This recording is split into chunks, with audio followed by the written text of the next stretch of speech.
करता हूं सोच की। दिल्ली में कांग्रेस ने लखीमपुर मामले पर प्रेस कॉन्फ्रेंस की। इस दौरान कांग्रेस ने यूपी की योगी हुकूमत पर जमकर निशाना लगाया।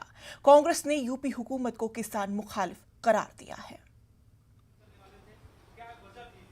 सीधी सी बात है कि कांग्रेस पार्टी हर अन्याय के खिलाफ लड़ती आई है और इस प्रकार की घटना में लगातार हमारे नेता, चाहे राहुल जी हों चाहे प्रियंका जी हों, लगातार जाके पीड़ित परिवारों से मिलते रहे हैं और अभी भी जाकर उनसे मिलते, उस घटना की जानकारी लेते और सरकार पे दबाव डालते कि उनके साथ न्याय हो।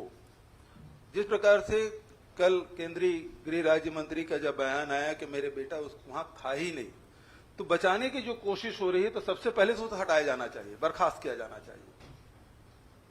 और जिस प्रकार से वो बचाने की कोशिश कर रहे हैं अपने बेटे को, तो उनके खिलाफ भी, क्योंकि वो साक्ष्य छुपाने का काम कर रहे हैं, तो उसके खिलाफ भी वही धारा लगना चाहिए जो उसके बेटे के खिलाफ। देखिए, ये घटना कोई एक आइसोलेटेड घटना नहीं है, जैसा आदरणीय भूपेश बघेल जी ने बताया। आप इसकी क्रोनोलॉजी समझिए। कुछ दिन पूर्व यूपी बीजेपी के हैंडल में एक कार्टून आता है। उस कार्टून में ये दिखाया जाता है और लिखा जाता है राकेश टिकैत के बारे में कि यूपी आए तो खाल उधेड़ दी जाएगी। वो कार्टून है, आप भी जाके देखिए उस कार्टून को। खाल उधेड़ दी जाएगी, वो कार्टून है यूपी बीजेपी के हैंडल से। फिर सप्ताह भर पहले गृह मंत्री, देश के गृह राज्य मंत्री, सुधर जाओ वरना सुधार देंगे। लोकतंत्र में उनको किसने ये बोलने का अधिकार दिया? संविधान के कौन से अनुच्छेद में उनको ये बात कहने का अधिकार मिला?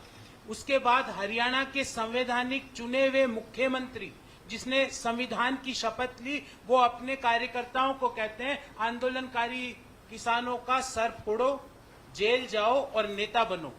This is the leadership, I can say leadership creation. इस वाक़े को लेकर